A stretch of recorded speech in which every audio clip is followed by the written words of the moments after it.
ഇത് കണ്ടിട്ടുണ്ടോ? ഈ പേപ്പർ ക്ലിയർ ചെയ്യാൻ വേണ്ടിയിട്ട് പലരും നെട്ടോട്ട് ഓടുകയായിരിക്കും. ഇത് സീരിയസ്ലി NMBയുടെ വെരിഫിക്കേഷൻ ഫോമാണ് അല്ലേ? അപ്പോൾ ഈ പേപ്പർ വർക്ക് NMBA പോകുന്നവർക്കുള്ള പേപ്പർ വർക്ക് എങ്ങനെയാണ് ക്ലിയർ ചെയ്യേണ്ടതെന്നുള്ളത് ഡീറ്റെയിൽഡ് ആയിട്ടുള്ളൊരു വീഡിയോ ആണ്. വീഡിയോ ഫുള്ള് കാണുക. ഇൻ ഡീറ്റെയിൽ നമ്മൾ പറഞ്ഞുതരാം ഇതിനെക്കുറിച്ചെല്ലാം അല്ലേ? ഓക്കെ, ഇത് NMBയുടെ വെരിഫിക്കേഷൻ ഫോമാണ്. നമുക്ക് NMBയെ കുറിച്ചൊന്ന് പറഞ്ഞു കൊടുക്കാം. Okay, nursing and midwifery board of Ireland, അതാണ് NMBI.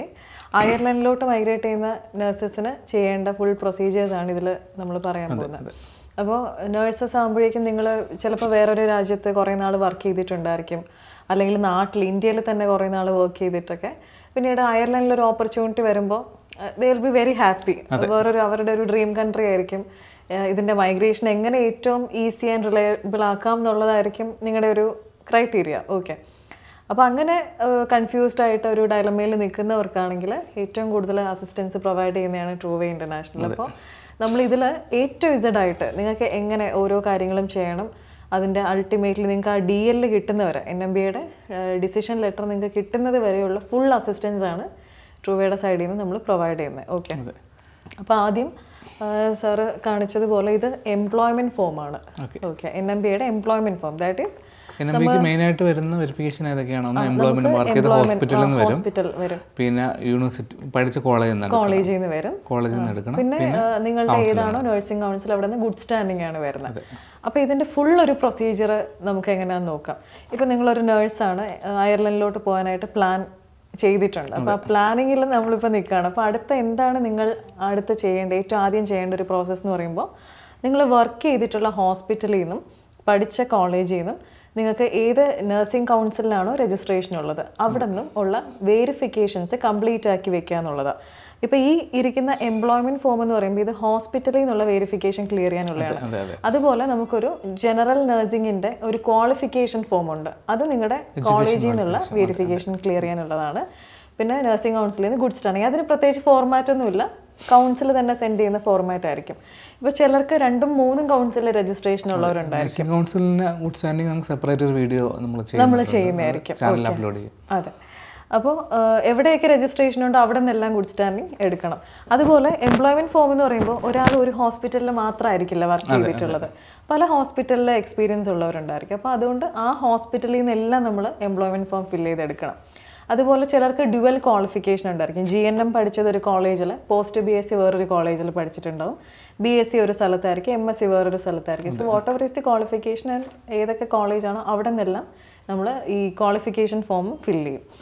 ഓക്കെ, അപ്പോൾ നമ്മുടെ ഫസ്റ്റ് പേജിൽ എംപ്ലോയ്മെൻറ്റ് ഫോമിൻ്റെ ഏറ്റവും ആദ്യത്തെ പേജിൽ ഇവിടെ ഒരു ആപ്ലിക്കൻറ്റിൻ്റെ നെയിമുണ്ട്, ഡേറ്റ് ഓഫ് ബർത്ത് ഉണ്ട്, അത് കറക്റ്റായിട്ട് നമ്മൾ ഫില്ല് ചെയ്യുക. പാസ്പോർട്ടിലുള്ള പേര് എങ്ങനെയാണോ അതുപോലെ നമ്മുടെ സർട്ടിഫിക്കറ്റ്സിലൊക്കെ ഉള്ളത് അതുപോലെ ഫില്ല് ചെയ്യുക. പിന്നെ സെക്കൻഡ് പേജിലേക്ക് വരുമ്പോൾ place of employment, address of employment. അപ്പോൾ ഇവിടെ നിങ്ങൾ ഏത് നിങ്ങളുടെ ആ ഒരു എന്താ പറയുക ഹോസ്പിറ്റലിൻ്റെ പേരാണ് ഇവിടെ വരുന്നത്. ഇപ്പം ഏത് ഹോസ്പിറ്റലിലാണോ നിങ്ങൾ വർക്ക് ചെയ്ത് ആ ഹോസ്പിറ്റലിൻ്റെ പേര് എഴുതുക, അതുപോലെ ആ ഹോസ്പിറ്റലിൻ്റെ അഡ്രസ്സ് വയ്ക്കുക, ഫുള്ളായിട്ടുള്ള അഡ്രസ്സ് വിത്ത് പിൻകോഡ് ആയിരിക്കണം വെക്കേണ്ടത്. പിന്നെ ഓർഗനൈസേഷൻ്റെ വെബ്സൈറ്റ് വെക്കണം, ഓർഗനൈസേഷൻ്റെ ഒരു ഇമെയിൽ ID വെക്കണം. പിന്നെ നെയിം ഓഫ് സിഗ്നേറ്ററി, അവിടെ പ്രത്യേകം ശ്രദ്ധിക്കേണ്ട ഒരു കാര്യം, ഒരു നേഴ്സിൻ്റെ മെയിൻ ഹെഡ് എന്നുള്ളത് നഴ്സിംഗ് സൂപ്പറിൻറ്റൻഡൻ്റ് ആണ്. കാരണം നിങ്ങൾ നഴ്സിംഗ് ഡിപ്പാർട്ട്മെൻറ്റിലുള്ള ഒരാളാകുമ്പോൾ നിങ്ങളുടെ ഒരു ഹയർ അതോറിറ്റി എന്നുള്ളത് നഴ്സിംഗ് സൂപ്പറിൻറ്റൻ്റ് ആണ്. അപ്പോൾ നഴ്സിംഗ് സൂപ്പറിൻറ്റൻ്റെ നെയിമും അവരുടെ ടൈറ്റിൽ ഓർ പൊസിഷൻ, പിന്നെ സിഗ്നേറ്ററി, ഇമെയിൽ, സൂപ്പറിൻറ്റൻ്റെ മെയിൽ ID വേണം, പിന്നെ അവരുടെ ഒരു ടെലിഫോൺ നമ്പർ വേണം. HR-ൻ്റെ അല്ല, പലർക്കും അങ്ങനെ ഒരു മിസ്കോൺസെപ്ഷൻ ഉണ്ട്. ഹോസ്പിറ്റലിലെ മാനേജിങ് അതോറിറ്റി HR ടീമല്ലേ, അപ്പോൾ അവിടെ കോൺടാക്ട് ചെയ്യാമെന്ന് വിചാരിക്കും. പക്ഷെ അങ്ങനെ വന്നാൽ നമ്മുടെ ഫോം റിജക്ഷൻ വരും. നമുക്ക് എങ്ങനെ റിജക്ഷൻസ് ഇല്ലാതെ ആക്യുറേറ്റ് ആയിട്ട് ചെയ്യാം എന്നുള്ളതാണ് നമ്മൾ പറഞ്ഞു തരുന്നത്. ഓക്കെ, പിന്നെ ഡേറ്റും സിഗ്നേച്ചറും. അപ്പോൾ ഈ ഡേറ്റ് അവർ സൈൻ ചെയ്യുന്ന ഏത് ദിവസമാണ് ആ ഡേറ്റ് വയ്ക്കുക, സിഗ്നേച്ചറും ഉണ്ടായിരിക്കണം. ഇവിടെ ഓർഗനൈസേഷൻ്റെ റൗണ്ട് സീലാണ് വെക്കേണ്ടത്, അതിനൊരു സ്പെസിഫിക് ആയിട്ടൊരു കോളം ഉണ്ട്, അവിടെ റൗണ്ട് സീൽ വെക്കണം. എലോങ് വിത്ത് ദാറ്റ് നമ്മുടെ NS-ൻ്റെ ഒരു സീലും കൂടി അവിടെ വെക്കണം, സൈനിൻ്റെ അടുത്തായിട്ട്. ഓക്കെ, അപ്പോൾ ഇത്രയാണ് സെക്കൻഡ് പേജിൽ ശ്രദ്ധിക്കേണ്ട കാര്യങ്ങൾ. ഓക്കെ, ഇനി നമുക്ക് തേർഡ് പേജിലേക്ക് വരുമ്പോൾ അവിടെ ഏറ്റവും മുകളിലൊരു ആപ്ലിക്കൻറ്റിൻ്റെ നെയിം എന്ന് പറഞ്ഞിട്ട് വീണ്ടും ഉണ്ട്. അപ്പോൾ ഇതൊന്ന് ഫില്ല് ചെയ്യാൻ വിട്ടുപോകരുതെന്നുള്ളത്, അവിടെയും അത് എഴുതണം. ഇവിടെ ഓർഗനൈസേഷൻ്റെ റൗണ്ട് സീൽ വെക്കണം. പിന്നെ ഉള്ളത് യൂണിറ്റ് ഓർ സ്പെഷ്യാലിറ്റി. നിങ്ങൾ ഏത് ഡിപ്പാർട്ട്മെൻറ്റിലാണ് സ്പെഷ്യലൈസേഷൻ ഉള്ളത്, whether it is medical or surgical ward, PICU ആണോ, NICU ആണോ, അതുപോലെ തന്നെ ഗൈനക്കോളജിയിൽ എന്താണോ നിങ്ങളുടെ ആ ഒരു സ്പെസിഫിക് ആ ഒരു യൂണിറ്റ് എന്നുള്ളത് അത് കൃത്യമായിട്ട് അവിടെ വയ്ക്കുക. ഇപ്പോൾ ഇതൊരു കാൻഡിഡേറ്റിൻ്റെ പോസ്റ്റ് ഓപ്പറേറ്റീവ് കാർഡിയോളജി വാർഡാണ്. അപ്പോൾ അത് കറക്റ്റായിട്ടുള്ള ഒരു സ്പെഷ്യാലിറ്റി ഓഫ് യൂണിറ്റ് വെക്കുക. പിന്നെ ടൈറ്റിൽ ഓർ റോൾ എല്ലാവർക്കും സ്റ്റാഫ് നഴ്സ് തന്നെയായിരിക്കും നമ്മൾ വെക്കുന്നത്. പിന്നെ ഡ്യൂട്ടീസ് ആൻഡ് റെസ്പോൺസിബിലിറ്റീസ് ഉണ്ട്. അതൊരു 2 പേജ് അടുപ്പിച്ചിട്ടല്ലേ, 2-3 പേജിലും ഉണ്ട് ഡ്യൂട്ടീസ് ആൻഡ് റെസ്പോൺസിബിലിറ്റി. ഈ സെയിം തന്നെയാണ് അതിൻ്റെ അടുത്തടുത്ത പേജസിലെല്ലാം വരുന്നത്. ലാസ്റ്റ് പേജ് വരെയും സെയിം തന്നെയാണ്. മാക്സിമം ഡ്യൂട്ടീസ് ആൻഡ് റെസ്പോൺസിബിലിറ്റീസ് നമുക്ക് എഴുതാം. കോമ്പിറ്റൻസ് ലെവൽ 2 ആണ് എപ്പോഴും നമ്മൾ വെക്കുന്നത്. പിന്നെ ഡേറ്റ്സ് എംപ്ലോയിഡിൻ്റെ അവിടെ നമ്മൾ സ്റ്റാർട്ട് ഡേറ്റും വെക്കണം, എൻഡ് ഡേറ്റും വെക്കണം. അത് ഡേറ്റ്, മന്ത്, ഇയർ അത് കറക്റ്റായിട്ട് സ്റ്റാർട്ട് ഡേറ്റും എൻഡ് ഡേറ്റും അങ്ങനെ പോവാം. പിന്നെ നഴ്സസിന് എന്ന് പറയുമ്പം 48 hours പെർ വീക്കാണ് എല്ലാവർക്കും നമ്മൾ വെക്കുന്നത്. ഓക്കെ, 48 hours അതാണ് സ്റ്റാൻഡേർഡ് ആയിട്ടുള്ള അവർ റിക്വസ്റ്റ് ചെയ്യുന്ന ഒരു അവേഴ്സ് ഓഫ് വർക്കിംഗ് പീരീഡ് എന്നുള്ളത്. ഓക്കെ, ഇതിപ്പോൾ ഹോസ്പിറ്റലിലല്ലേ? ഇതാണ് ഇപ്പോൾ ഇത്രയും നമ്മൾ ഡിസ്കസ് ചെയ്തതാണ് ഹോസ്പിറ്റലിലെ. ഓക്കെ, അപ്പോൾ ഈ ഹോസ്പിറ്റലിൽ നമ്മൾ വേറെ ഒരു കാര്യം കൂടെ ശ്രദ്ധിക്കാറുണ്ട്. നമ്മുടെ ഈ മെയിൽ ID വെബ് മെയിൽ അല്ലാന്നുണ്ട് Gmail ആണെന്നുണ്ടെങ്കിൽ നമ്മളൊരു മെയിൽ ID ഡിക്ലറേഷൻ ഫോമും കൂടി ആ ഹോസ്പിറ്റലിൽ നിന്ന് ഇഷ്യൂ ചെയ്ത് വാങ്ങണം. നമ്മുടെ ഒഫീഷ്യൽ മെയിൽ ID ഇതാണെന്ന് പറഞ്ഞിട്ട് മെൻഷൻ ചെയ്ത് തന്നെ മാൻഡേറ്ററി ആയിട്ടും ഏതാ ഹോസ്പിറ്റലാണെങ്കിൽ അതിൽ കോളേജാണെങ്കിൽ അവിടെ നിന്ന് മാൻഡേറ്ററി ആയിട്ടും കളക്ട് ചെയ്യണം. മെയിൽ ID ഡിക്ലറേഷൻ ഫോം എന്നാണ് അതിന് പേര്. അതിനൊരു സ്പെസിഫിക് ഫോർമാറ്റ് ഒന്നും ഇല്ല. ഓരോ ഹോസ്പിറ്റലും ഓരോ രീതിയിൽ ഞങ്ങളുടെ ഒഫീഷ്യൽ മെയിൽ ID ഇന്ന Gmail ആണെന്ന് പറഞ്ഞിട്ട് മെൻഷൻ ചെയ്തു ഒരു ലെറ്റർ വാങ്ങി. അത് ഹോസ്പിറ്റലിന്റെ ലെറ്റർ ഹെഡിൽ തന്നെ വാങ്ങിക്കുക. അതിന്റെ മെയിൻ ഹയർ അതോറിറ്റി അതിൽ സൈനും സീലും ഒക്കെ ചെയ്തിട്ടുണ്ടായിരിക്കണം, അത്രേ ഉള്ളൂ. കാരണം മിക്കവരും @gmail.com @yahoo.com അങ്ങനെ വരുമ്പോൾ ഈ വന്നിട്ട് ചെയ്യുമ്പോൾ അതൊരു പേഴ്സണൽ മെയിൽ ആണോ എന്നുള്ള ഒരു കൺഫ്യൂഷൻ വരും. അപ്പൊ മിക്ക സ്ഥലങ്ങളും .com എന്ന് വെച്ചിട്ട് ഇപ്പൊ ഇന്ന ഇത് വന്നിട്ടൊരു .com അങ്ങനെയൊക്കെ വരുമ്പോൾ അതൊരു ഒഫീഷ്യൽ ആണെന്ന് തോന്നും. അതുകൊണ്ടാണ് ഇങ്ങനെ ഒരു ഡിക്ലറേഷനും കൂടെ വരുന്നത്. ഓക്കെ, അപ്പോൾ അത്രയേ ഉള്ളൂ നമ്മുടെ എംപ്ലോയ്മെന്റ് സെക്ഷനിൽ. Gmail ആർക്കും ക്രിയേറ്റ് ചെയ്യാൻ പറ്റുന്ന. അതെ, മറ്റേതൊരു ഒഫീഷ്യൽ മെയിൽ ആകുമ്പോൾ അതിൻ്റെതായിട്ടുള്ള ഒരു സെക്യൂരിറ്റി ഉണ്ടായിരിക്കും. അതിൽ ഒരു കൺസേൺ അതോറിറ്റി ആയിരിക്കും അതിന് റിപ്ലൈ കൊടുക്കുന്നത്. ഹോസ്പിറ്റലുകാർക്ക് മാത്രമേ ഒഫീഷ്യൽ മെയിൽ ക്രിയേറ്റ് ചെയ്യാൻ പറ്റൂ. അതെ. നെക്സ്റ്റ് നമുക്ക് കോളേജിൽ നിന്ന് എങ്ങനെയൊക്കെ? കോളേജിൽ നിന്ന് അപ്പം ഇത് എല്ലാവർക്കും ക്ലിയർ ആയെന്ന് വിശ്വസിക്കുന്നു. ഹോസ്പിറ്റലിന്റെ കേസ് ഇനി അതിൽ വേറൊന്നും പറയാനില്ല, ഫുൾ ഡീറ്റെയിൽസ് പറഞ്ഞിട്ടുണ്ട്. ഇനി നമ്മൾ ഈ കോളേജിൽ നിന്നുള്ള ക്വാളിഫിക്കേഷൻ ഫോം എങ്ങനെ ഫില്ല് ചെയ്യുന്നത് നോക്കുന്നത്. അപ്പോൾ കോളേജിൻ്റെ ഫോം വരുമ്പോൾ നമുക്ക് ഇങ്ങനെ ഒരു ഫോം മാത്രമല്ല, ഇതിൻ്റെ കൂടെ കുറച്ച് സപ്പോർട്ടിംഗ് ഡോക്യുമെൻറ്റ്സും വേണ്ടതായിട്ടുണ്ട്. ഒന്ന്, നിങ്ങളുടെ ട്രാൻസ്ക്രിപ്റ്റ്. അപ്പം കുറച്ച് ബാക്കിലോട്ടുള്ള വർഷങ്ങളിൽ പഠിച്ച ഒരു നേഴ്സാണെന്നുണ്ടെങ്കിൽ പുതിയ ട്രാൻസ്ക്രിപ്റ്റ് മസ്റ്റായിട്ടും എടുക്കണം. റീസെൻ്റ് ആയിട്ടൊക്കെ പഠിച്ചിറങ്ങിയവരാണെന്നുണ്ടെങ്കിൽ നമുക്ക് ആ എക്സിസ്റ്റിംഗ് ട്രാൻസ്ക്രിപ്റ്റ് തന്നെ കളർ കോപ്പി എടുത്തിട്ട് അറ്റസ്റ്റ് ചെയ്താൽ മതി. ഓക്കെ, ഈ ട്രാൻസ്ക്രിപ്റ്റിനകത്ത് മാൻഡേറ്ററി ആയിട്ടും ഡേറ്റ് ഓഫ് ബർത്ത്, പഠിച്ച ഇയർ, പിന്നെ ക്ലിനിക്കൽ അവേഴ്സ് എല്ലാം ക്ലിയർ ആയിട്ട് മെൻഷൻ ചെയ്തിട്ടുണ്ടാവണം. അതുപോലെ തന്നെ അഡ്മിഷൻ എടുത്ത ഇയറും പാസ്ഡ് ഔട്ട് ആയ ഇയർ അങ്ങനെയുള്ള കാര്യങ്ങളെല്ലാം വേണം. എങ്കിലേ അത് കറക്റ്റ് ട്രാൻസ്ക്രിപ്റ്റ് എന്ന് തന്നെ അതിന് ടൈറ്റിലും വേണം. ഓക്കെ, അപ്പോൾ അങ്ങനെയുള്ള കാര്യങ്ങൾ ട്രാൻസ്ക്രിപ്റ്റിൽ ശ്രദ്ധിക്കുക. പിന്നെ നമുക്ക് വേണ്ടത് സിലബസ് ആണ്. ഇപ്പോൾ നിങ്ങൾ 2012 പഠിച്ചിറങ്ങിയ ബാച്ച് ആണെന്നുണ്ടെങ്കിൽ ആ സമയത്തുള്ള സിലബസ് ഫുൾ എങ്ങനെ പോലെ ഒരു 160, 170, ചിലത് 200 പേജ് വരുന്നത് വരെ. നമുക്ക് സിലബസ് എല്ലാ പേജിലും സീൽ അടിക്കേണ്ട ആവശ്യമില്ല. ആദ്യത്തെ 3 പേജ് അല്ലെങ്കിൽ 5 പേജ്, അവസാനത്തെ 3 പേജ് അല്ലെങ്കിൽ 5 പേജ്. പിന്നെ ചിലർ ഓൾട്ടർനേറ്റ് പേജസിൽ ഇങ്ങനെ അവിടെ എവിടെയൊക്കെ ഇങ്ങനെ സീൽ ചെയ്യാറുണ്ട്. അപ്പോൾ അത് അങ്ങനെയാണ് ചെയ്യേണ്ടത്. പിന്നെ ഈ ഫോം ഫില്ല് ചെയ്തെടുക്കുക. പിന്നെ അവിടെ കോളേജിൽ നിന്നും മെയിൽ ID ഡിക്ലറേഷൻ, കോളേജിന് ഒരു ഒഫീഷ്യൽ മെയിലാണ് എന്ന് കാണിക്കുക. നമ്മൾ ഹോസ്പിറ്റലിൽ നിന്ന് ഫില്ല് ചെയ്യണ പോലെ അവിടെ നിന്നും ഫില്ല് ചെയ്ത് മേടിക്കുക. പിന്നെ ഈ പ്രത്യേകം ശ്രദ്ധിക്കേണ്ട ഒരു കാര്യം, നമുക്ക് കോളേജിനാകുമ്പം ഈ ഒരു ഫോം അല്ലല്ലോ, ഇത്രയും കാര്യങ്ങൾ വരുന്നുണ്ട്. ഇതിലെല്ലാത്തിലും ഇടുന്ന ഡേറ്റ് സെയിം ആയിരിക്കണം.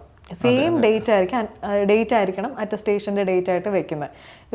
ഇപ്പോൾ ഒരു 8/1/2025 ആണെന്നുണ്ടെങ്കിൽ ആ ഡേറ്റ് തന്നെ ഫോമിലും വെക്കണം, ട്രാൻസ്ക്രിപ്റ്റിലും വെക്കണം, സിലബസിലും വെക്കണം, ID ഡിക്ലറേഷനിലും വെക്കണം.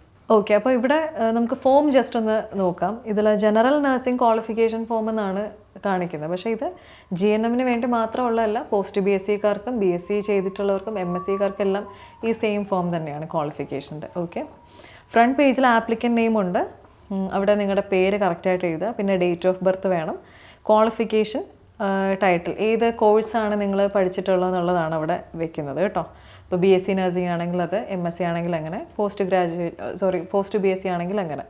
പിന്നെ എന്നാണ് പ്രോഗ്രാം സ്റ്റാർട്ട് ചെയ്തത്, എന്നാണ് എൻഡ് ചെയ്തത്, ഫുൾ ടൈം ആയിരുന്നോ പാർട്ട് ടൈം ആയിരുന്നോ, എല്ലാം അങ്ങനെയുള്ള ഡീറ്റെയിൽസ് എല്ലാം ഉണ്ട്. പിന്നെ under graduate or post graduate എന്നുള്ളത് അവിടെ മെൻഷൻ ചെയ്തിട്ടുണ്ട്, അത് എഴുതുക. പിന്നെ കോളേജിൻ്റെ പേര് വ്യക്തമായിട്ട് എഴുതുക. ഇതൊക്കെയാണ് ഫ്രണ്ട് പേജിൽ വെരി ജനറൽ ആയിട്ടുള്ള കുറച്ച് കാര്യങ്ങൾ ഉള്ളത്. When it comes to second page, അവിടെ ഏറ്റവും മുകളിൽ വീണ്ടും ആപ്ലിക്കൻറ്റിൻ്റെ നെയിമുണ്ട്. പിന്നെ അവിടെ ബാക്കിയെല്ലാം അവരുടെ ഈ പ്രിൻസിപ്പൽ ഫില്ല് ചെയ്യേണ്ട ഏരിയാസാണ്. ഇവരുടെ ക്രെഡിറ്റിൻ്റെ പോയിന്റ്സ് കാര്യങ്ങളെല്ലാം വരുന്നുണ്ട്. ക്ലിനിക്കൽ പ്രാക്ടീസ് എത്ര അവേഴ്സ് ഉണ്ടായിരുന്നു, തിയറി പ്രാക്ടീസ് എത്രത്തോളം ഉണ്ടായിരുന്നു, പിന്നെ ഒരു സെമസ്റ്ററിൽ എത്ര വീക്ക് ഉണ്ടായിരുന്നു, അങ്ങനെയുള്ള കാര്യങ്ങളെല്ലാം അത് നിങ്ങളുടെ പ്രിൻസിപ്പലിൻ്റെ സൈഡിൽ നിന്നായിരിക്കും അതെല്ലാം ഫില്ല് ചെയ്യുന്നത്. ഓക്കെ, ചിലപ്പോൾ പ്രിൻസിപ്പൾ സീലും സൈനും ചെയ്ത് മാത്രം തരും, ഇതും കൂടെ ഫില്ല് ചെയ്യിപ്പിച്ചിട്ട് ക്ലിയർ ആക്കി എന്നുള്ളതാണ്. ഇപ്പം എനിക്ക് തോന്നുന്നു മിക്ക കോളേജിലും അവർക്ക് അറിയാം അല്ലേ, ഏകദേശം ഇതിങ്ങനെ സ്ഥിരമായിട്ട് ആൾക്കാർ കൊടുക്കുന്നത് കൊണ്ട് അറിയാൻ പറ്റും. പിന്നെ മെയിനായിട്ട് ശ്രദ്ധിക്കേണ്ടത് ഏറ്റവും ലാസ്റ്റ് പേജിൽ അവിടെയാണ് സിഗ്നേച്ചർ, പ്രിൻസിപ്പലിൻ്റെ സിഗ്നേച്ചർ വേണം. അവിടെ പ്രിൻസിപ്പലിൻ്റെ ഫുൾ നെയിം, ടൈറ്റിൽ വെക്കണം, അവരുടെ വർക്ക് ഇമെയിൽ, പിന്നെ കോളേജിൻ്റെ ഒഫീഷ്യൽ ഇമെയിലും വെക്കണം. അപ്പം അവിടെ ശ്രദ്ധിക്കേണ്ടത് പ്രിൻസിപ്പലിൻ്റെ ഇമെയിലും വേണം, കോളേജിൻ്റെ ഒഫീഷ്യൽ ഇമെയിലും വേണം. ഡേറ്റ് ഞാൻ പറഞ്ഞ പോലെ ഇതിൽ വെക്കുന്ന ഡേറ്റ് ആയിരിക്കണം സിലബസിലും ട്രാൻസ്ക്രിപ്റ്റിലും മെയിൽ ID ഡിക്ലറേഷനിലും എല്ലാം വെക്കേണ്ടത്. പിന്നെ നമ്മുടെ കോളേജിൻ്റെ വെബ്സൈറ്റും കോളേജിൻ്റെ അഡ്രസ്സ്, ഒഫീഷ്യൽ റൗണ്ട് സീൽ, ഇത്രയും കാര്യങ്ങളാണ് ശ്രദ്ധിക്കുക. ബാക്കിയെല്ലാം അവർ ട്രാൻസ്ക്രിപ്റ്റൊക്കെ നോക്കിയിട്ട് ബാക്കി പേജസ് എല്ലാം ഫില്ല് ചെയ്യുന്നതായിരിക്കും. ഓക്കെ, അപ്പോൾ ഇത്രയേ ഉള്ളൂ നമ്മുടെ ക്വാളിഫിക്കേഷൻ ഫോം എന്ന് പറയുന്നത്. അപ്പോൾ ഏകദേശം ഇവർക്കൊരു ഐഡിയ കിട്ടിയിട്ടുണ്ടാവുമെന്ന് വിചാരിക്കുന്നു. ഇനി ഇതിൽ മെയിനായിട്ട് പറയാനുള്ളത് ട്രൂ വേക്ക് ഇനി ഇതിൽ എങ്ങനെ അസിസ്റ്റ് ചെയ്യാൻ പറ്റും. ഇപ്പോൾ ഒരു നേഴ്സ് മേ ബി അവർ അയർലൻഡിൽ തന്നെയുള്ള നേഴ്സായിരിക്കാം, അവിടെ നിന്നുകൊണ്ട് ഇതിൻ്റെ പ്രൊസീജിയേഴ്സ് നോക്കുന്നവരുണ്ട്. UK നിന്നിട്ട് അയർലൻഡിലോട്ട് പോകാൻ പ്ലാൻ ചെയ്യുന്നവരുണ്ട്, ചിലർ ഖത്തറിലോ വേറെ ഗൾഫ് കൺട്രീസിൽ നിന്നിട്ട് പ്ലാൻ ചെയ്യുന്നവരുണ്ട്. അങ്ങനെയുള്ളവർക്ക് ഒരിക്കലും നാട്ടിൽ പഠിച്ചിട്ടുള്ള കോളേജിൽ നിന്നോ ഹോസ്പിറ്റലിൽ നിന്ന് ഇതൊന്നും വന്ന് ചെയ്യാനായിട്ട് പോസിബിലിറ്റി ഇല്ലാത്തൊരു കാര്യമാണ്. അത്രത്തോളം ജെനുവിനായിട്ട് അത് ചെയ്ത് കൊടുക്കാൻ ചിലപ്പോൾ ആരും ഇല്ലാത്തൊരു കണ്ടീഷനിൽ അവിടെയാണ് ട്രൂവേ പോലുള്ള നമ്മളെ പോലുള്ള ഏജൻസീസിൻ്റെ ഒരു സിൻസിയർ ആൻഡ് ഒരു എന്താ പറയുക റിലയബിൾ ആയിട്ടുള്ളൊരു സപ്പോർട്ട് നിങ്ങൾക്ക് ഉണ്ടാവുന്നത്. അപ്പോൾ നമുക്ക് ഇത് ഓരോ സ്റ്റേറ്റിലും ഇതിൻ്റെ NMBയുടെ വെരിഫിക്കേഷൻ ചെയ്യാനായിട്ട് നമുക്ക് സ്റ്റാഫ് ഉണ്ടായിരിക്കും. അവർ ഡയറക്റ്റ്ലി നിങ്ങളുടെ കോളേജും ഹോസ്പിറ്റലും വിസിറ്റ് ചെയ്തിട്ട് വിളിച്ച് അപ്പോയിൻമെൻറ്റ് എടുത്തിട്ട് പ്രിൻസിപ്പളും അതുപോലെ തന്നെ NS ഒക്കെ ഉള്ള ദിവസം ഇവർ ഡയറക്റ്റ്ലി അവിടെ പോയി വിസിറ്റ് ചെയ്തിട്ട് വെരി ഇറർ ഫ്രീ ആയിട്ട് ആക്യുറേറ്റ് ആയിട്ട് നമ്മുടെ ഡോക്യുമെൻറ്റ്സ് എല്ലാം ഫില്ല് ചെയ്ത് സപ്പോർട്ടിങ് ഡോക്യുമെൻറ്റ്സും എല്ലാം എടുത്തിട്ട് കാൻഡിഡേറ്റിൻ്റെ അഡ്രസ്സിലേക്ക് തന്നെ ഇത് കൊറിയർ ചെയ്ത് കൊടുക്കും. NMBA ആകുമ്പോൾ നമുക്കൊരു ഇൻ്റർനാഷണൽ അഡ്രസ്സിലേക്ക് കൊറിയർ ചെയ്യേണ്ട കാര്യമില്ല, കാൻഡിഡേറ്റിന് തന്നെ നമ്മളത് തരും. പിന്നെ അതിനുശേഷമുള്ള കുറച്ച് പ്രൊസീജിയേഴ്സ് ഉണ്ട്, അതും ഇതിൻ്റെ കൂടെ തന്നെ നമ്മൾ പറയുന്നുണ്ട്. വൺസ് നിങ്ങൾക്ക് ഇപ്പോൾ ക്വാളിഫിക്കേഷൻ ഫോമും അതുപോലെ തന്നെ എംപ്ലോയ്മെൻറ്റ് ഫോമും കയ്യിൽ കിട്ടിക്കഴിഞ്ഞാൽ, പിന്നെ നിങ്ങളുടെ നഴ്സിംഗ് കൗൺസിലിൽ നിന്ന് ഗുഡ് സ്റ്റാൻഡിങ്ങും കൂടെ എടുത്തു കഴിഞ്ഞാൽ അടുത്ത് നിങ്ങൾ ചെയ്യേണ്ടത് നോട്ടറിയുടെ അറ്റസ്റ്റേഷൻ ചെയ്യണം. നോട്ടറി പദവിയുള്ള ഒരു അഡ്വക്കേറ്റിനെ കണ്ടിട്ട് കുറച്ച് സ്പെസിഫിക് ഡോക്യുമെന്റ്സിൽ നോട്ടറി ചെയ്യാനുണ്ട്. അത് അതിൻ്റെ ഒരു ടൈമിൽ അതിൽ നമുക്ക് മെയിനായിട്ട് ട്രാൻസ്ക്രിപ്റ്റിൽ അറ്റസ്റ്റേഷൻ ചെയ്യണം, പാസ്പോർട്ട് കോപ്പിയിൽ ചെയ്യേണ്ടി വരും, ഡിഗ്രി സർട്ടിഫിക്കറ്റ്, അങ്ങനെ കുറച്ച് ഡോക്യുമെൻറ്റ്സ്, സിലബസിൻ്റെ ഫസ്റ്റ് 3 പേജ് ലാസ്റ്റ് 3 പേജ് അതിലെല്ലാം നോട്ടറി അറ്റസ്റ്റേഷൻ ചെയ്യണം.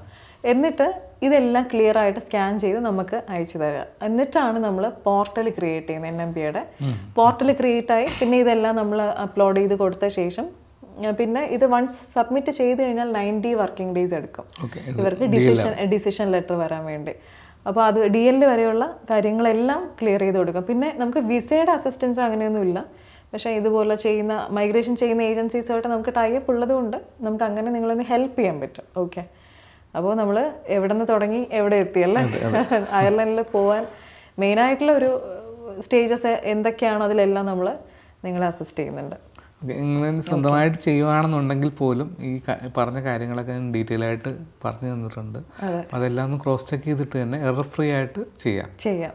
അതുകൊണ്ടാണ് നമ്മൾ അത്രത്തോളം ഡീറ്റെയിൽഡ് ആയിട്ട് വിത്ത് ഫോംസ് നമ്മൾ ഓരോ പേജ് ബൈ പേജ് ആയിട്ട് പറഞ്ഞു തന്നത്. അപ്പോൾ ഇനി കൂടുതലായിട്ട് നിങ്ങൾക്ക് എന്തെങ്കിലും ഇതിനെക്കുറിച്ച് അറിയണമെന്നുണ്ടെങ്കിൽ നമ്മുടെ കസ്റ്റമർ കെയർ നമ്പറിൽ കോൺടാക്റ്റ് ചെയ്യുക, അല്ലെങ്കിൽ നമ്മുടെ വാട്സാപ്പിൽ ചാറ്റ് ചെയ്യാം. ഓക്കെ, അപ്പോൾ മറ്റൊരു ഇതിനേക്കാളും ഒരു ഇൻഫോർമേറ്റീവ് ആയിട്ടുള്ള വേറൊരു വീഡിയോ ആയിട്ട് നമുക്ക് പിന്നെ മെയിൻ ആയിട്ടൊരു പോയിന്റ് ഉള്ളത് നമ്മുടെ ചാനൽ സബ്സ്ക്രൈബ് ചെയ്യുക എന്നുള്ളതാണ്. ഇത് വീഡിയോ ഫുള്ള് കാണും, കണ്ടിട്ട് പോകും, പക്ഷേ ചാനൽ സബ്സ്ക്രൈബ് ചെയ്യില്ല. അപ്പോൾ അത് സബ്സ്ക്രൈബ് ചെയ്യണം, ഓൾ നോട്ടിഫിക്കേഷൻസ് പ്രസ് ചെയ്യണം. കാരണം ഇതൊക്കെ എന്ന് വെച്ചാൽ മൈഗ്രേഷൻ പ്ലാൻ ചെയ്യുന്നവർക്ക് ആരും അസിസ്റ്റ് ചെയ്യാൻ ഇല്ലാത്തവർക്ക് പോലും ഇതൊരു വീഡിയോ കണ്ടു കഴിഞ്ഞാൽ നിങ്ങൾക്ക് വളരെ ക്ലിയർ ആയിട്ട് മനസ്സിലാക്കാൻ പറ്റുകയാണ്. അപ്പോൾ അത്രയും ഒരു വലിയൊരു അസിസ്റ്റൻസ് ആണ് നമ്മൾ പ്രൊവൈഡ് ചെയ്യുന്നത്. അപ്പോൾ സബ്സ്ക്രൈബ് ചെയ്താലേ ഈ ഫർദർ വീഡിയോസ് നിങ്ങൾക്ക് കിട്ടത്തുള്ളൂ. Okay, so see you soon in another video. Bye. Okay.